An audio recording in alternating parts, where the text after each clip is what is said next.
Welcome to the Mind Series 101, where we're going to be diving into everything that you need to know as part of your toolkit in order to traverse the spiritual path in terms of what is it that is required for you to know, what is it that you're required to be aware of, so that when you walk on the spiritual path, you walk with a certain sense of awareness, a heightened sense of awareness. And the reason why I'm saying that it's important that we walk with a heightened sense of awareness is because our experience of life, the depth and the dimension of it, depends on how sharp your perception really is. The more sharper it is, the more that your perception itself can penetrate through life's challenges. And through doing this and sharpening that perception and working with that, that becomes your greatest asset in life. And that can take you very far in terms of experience. You may have money, you may have all these different types of things in the material world, but if you don't have, if you want to call it peace of mind, then it's kind of futile. So if you haven't watched the first two parts, please go and check that out, and then you can come back to this part here. So if you read the title, yes, your mind can make you sick and it can also heal you, but we'll dive to that towards the latter part of the video. So I want to talk about something that is quite essential. The first thing is how to cleanse the mind. You see, the mind seems to be on an autopilot, as we've discussed. It seems to have, it's sort of described as an entity. If you look at all the scriptures and spirituality and stuff, it always seems to be that the mind is an entity by itself. There's a you, and then there's a mind, and then there's the body that is there. And it is you that is sort of observing this form of activity that is taking place in your experience, in your 3D experience. And when you look at this, it sort of creates a separation. And the reason why it is important to have that separation is because the more identified one really is to something that they are not, what actually happens is the more suffering is tied to that identification. I'll give you an example. Let's just say you are walking or you're traveling to some place, and wherever place you're traveling to, depending on how sensitive you are, somebody at a nearby neighborhood dies or passes away. And, you may look at it and be like, oh gosh, the poor family. And you get the other type of people that will be like, okay, whatever, and it just passes by. Doesn't affect them. But when it's your own family member that passes away or dies, then it really hits you. And the reason why it really hits you is because you are identified with that person. You might have had a relationship that was very strong with that person. And because of the sudden ending of that attachment that you have, which can no longer exist, so something that has been created within that information gathering, which we're calling as karma, it has come to a sudden end. So now it cannot function, it cannot run its legs. So the same thing goes with the mind. If you can stop the identification, so the more you not identify yourself with things that are not you, how you do this is simply by, you can sit in meditation and you can be there for 5 or 10 minutes and you can just observe, simply observe, because you are an observer. But there's no point of me saying that, okay, you're an observer, you're a soul, you're a consciousness. It doesn't mean anything. You have to experience it. Only once you have experienced it, that experience has come into your living reality. There's a big difference. There's a difference about talking about something, understanding it intellectually, which we are not trying to do here. We are trying to get to a place where it becomes a living experience for you, because once it becomes a living experience for you, then it has value. Then it sort of allows you to shift out of that state of being trapped in the cycles. So how do we cleanse the mind? You must understand something. What are we feeding the mind? What food are we consuming? Now, food does not necessarily mean food that you're physically putting into your body, right? That's one type of food. So one can change the diet, because the diet directly affects the way how one functions. Now, there's been a lot of discussion around dieting and what is good for you and what's not good for you. You need to pay attention to what and how does the body react and respond to the diet that you feed. Not paying attention to, okay, I like this type of food and I don't like this type of food. This is just on the physical level. So you need to pay attention to what the physical body wants. You eat using food as a tool for your spiritual growth. That's how you look at it. So when you start looking at it like this, now you start seeing food as a form of fuel you're putting into a vehicle. That's how it is. So what fuel do you want to put into the vehicle? What fuel does the vehicle really like where it functions at its peak or at its best?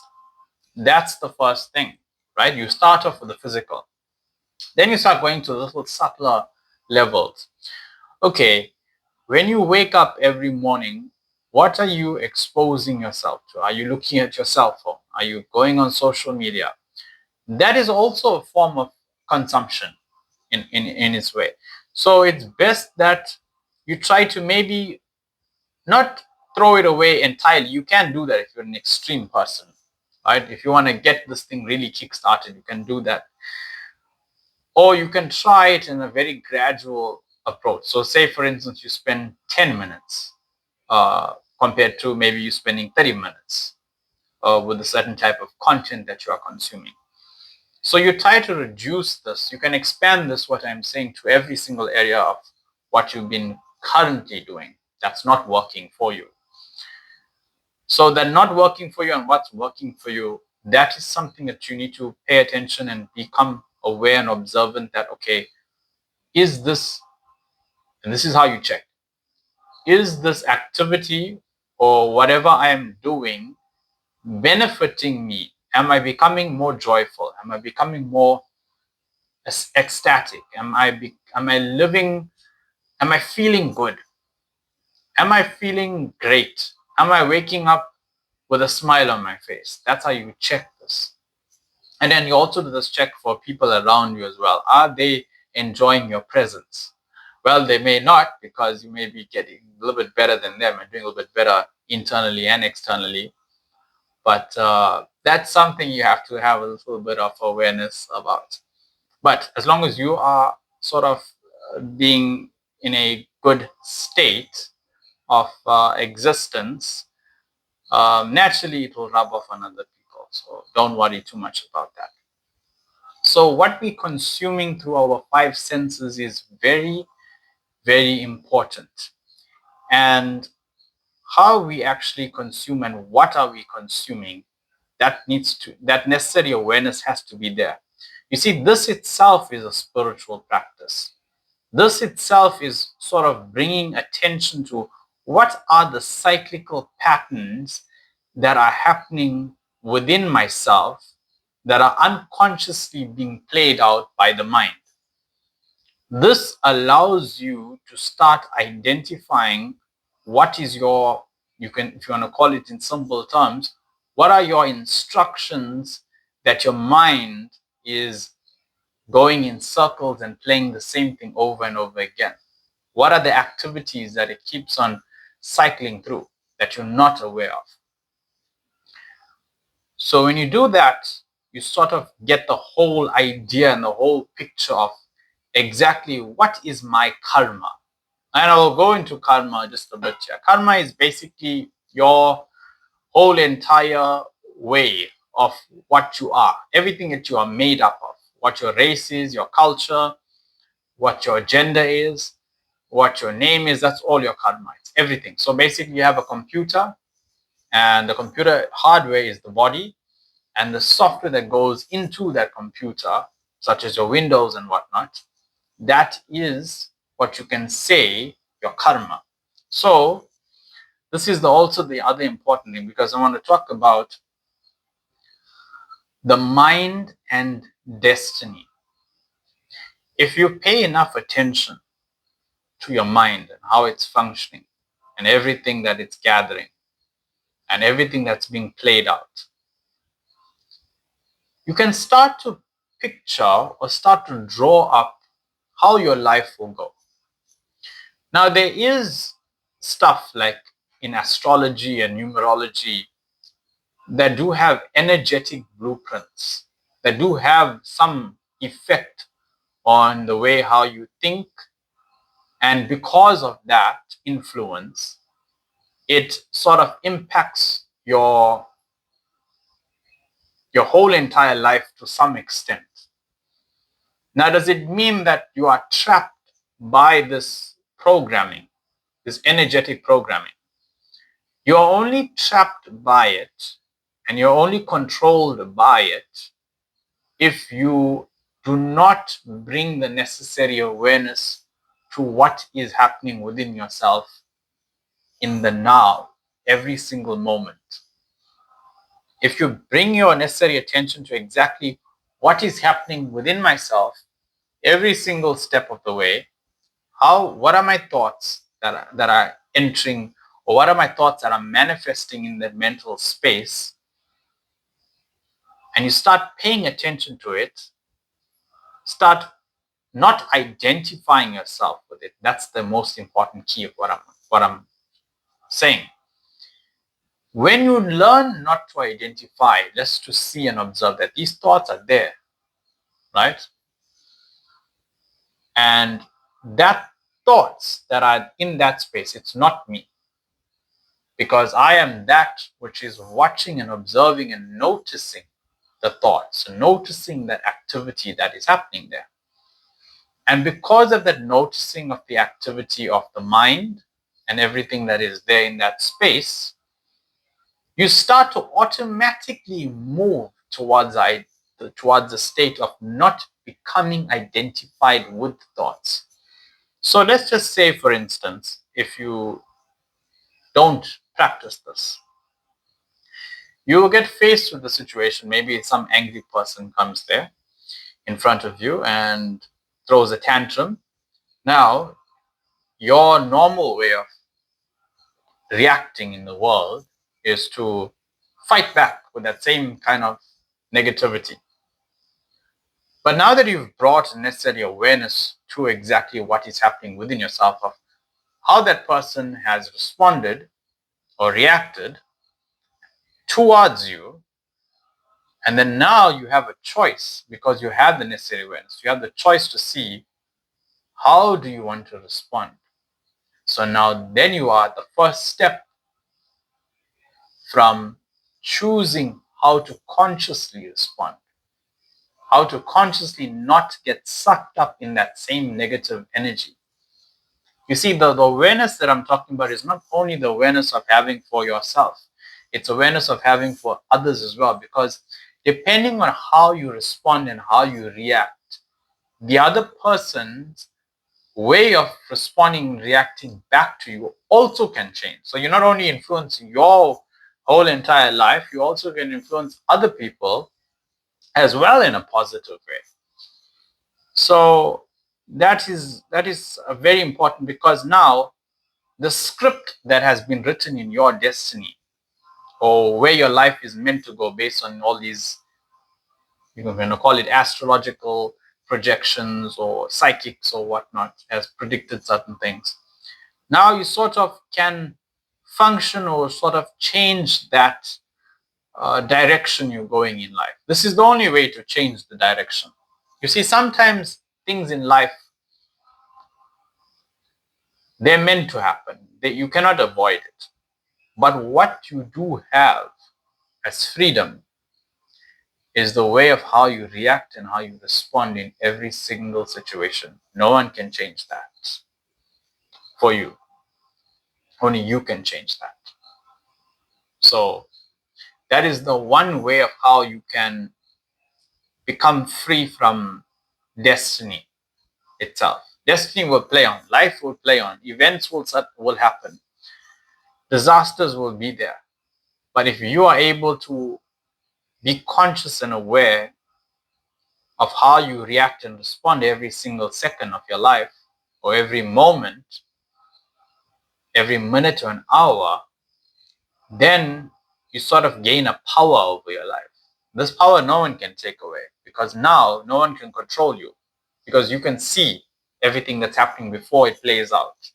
So that heightened perception and heightened awareness allows you to penetrate through life. Now, where you want to go from point A to point B is much more efficient than if you had to take the other way around. So this is the type of fuel that I'm also talking about in terms of what are you consuming. So how to use the mind, right? How to use the mind. Remember something, when you ask this question, how do I use the mind? You're trying to get it to a state where you want it to produce something that only you want. You only want it to produce good things, right?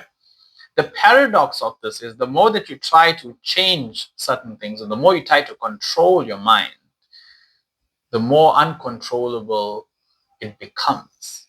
So the mind is sort of only addition and multiplication. There's no division and subtraction with the mind. So the mind itself has a certain quality that this is how the mind is. This is how the mind functions. And you can choose to either identify yourself with the mind, or just say, just step back and look and observe the activity and know that this is how the mind, this is the nature of the mind. You know how you get some people that are just rude. That's their nature. So the mind has its own nature of its own. And you just have to bring that necessary acceptance. Okay, this is how the mind is. The mind can do whatever it wants to do. I don't have to get involved in that activity and function from that place. So that way, you sort of letting go of control. And when you do that, and you start changing your life and you start becoming more conscious and aware, what actually happens is the mind in the background starts to get reprogrammed. And this is the trick. The mind starts to get reprogrammed in a certain way that you want, because now you're starting to change your life and you're starting to make these adjustments along the way. The programming that's in the mind starts to get overwritten. Now, when it starts to get overwritten, then all the stuff that you actually do want it to produce, like blissfulness, joy, being happy and stuff, becomes a natural outcome. It's a byproduct of doing this. Now, you've noticed that you wake up one morning and you have one nasty thought that's enough to ruin your whole entire day. So you can use a thought itself. You can consciously generate a thought, a positive thought, and you can also generate a negative thought as well. It's your choice. You can choose to do that at any moment. If you constantly get in the habit of shifting the mindset, so you generate a positive, you can maybe create something that's very vivid or very important to you. Maybe like you want to go on a holiday, you're sitting on a mountaintop or whatever is pleasant to you. And you constantly do that every day. Eventually you will start to see that things around you start to shift. Not that they really may physically shift, but your perception of how everything changes. And you will notice that the only problem was the state of mind before and after.